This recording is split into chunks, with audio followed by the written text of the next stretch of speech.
Tunay kong sinasabi sa iyo, sa araw na ito ay makakasama mo ako sa paraiso. Mga kapatid, sa pangalawang wika ng ating Panginoong Jesucristo, ating pagnilay-nilayan, isang magnanakaw, subalit ang ginawa niya ay humingi ng kapatawaran kay Jesus. At napakahalaga ito Inako niya. He acknowledged, he accused himself of being a sinner. Marami sa atin, we excuse and we do not accuse ourselves. We keep on blaming other people.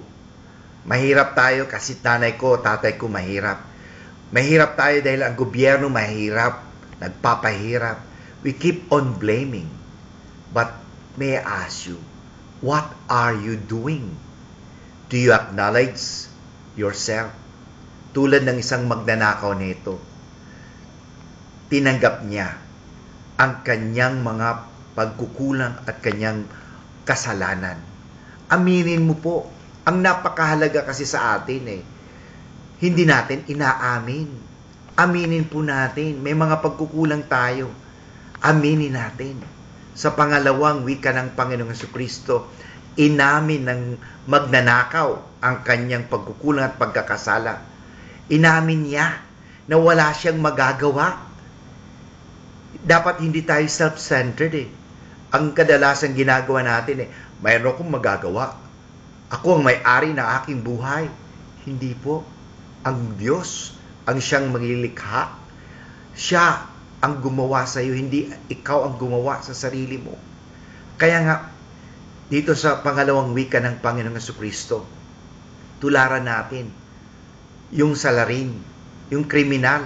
Lahat naman po tayo kriminal Lahat tayo may pagkukulang, may pagkakasala. Akuin mo lang, aminin mo. Aminin mo. At pag inamin mo, ikaw ay mapapalaya. Dahil hindi natin inaamin, sabi mo, hindi ka bulag, pero katunayan, hindi ka nakakakita. Sinasabi mo, you keep on denying. No, never deny the truth because you will never be peaceful. What you need now is accept. Kaya akuin mo, aminin mo, tulad ng kriminal. Kaya nga, ibinigay din sa kanya ni Jesus ang paraiso. Ang paraiso ay naririyan. Ang kaligayahan, ang pag-unlad, naririyan kung aaminin mo lamang. Kaya mga kapatid, aminin mo. Mahal ka ng Diyos. Aminin mo na makapagsisimula ka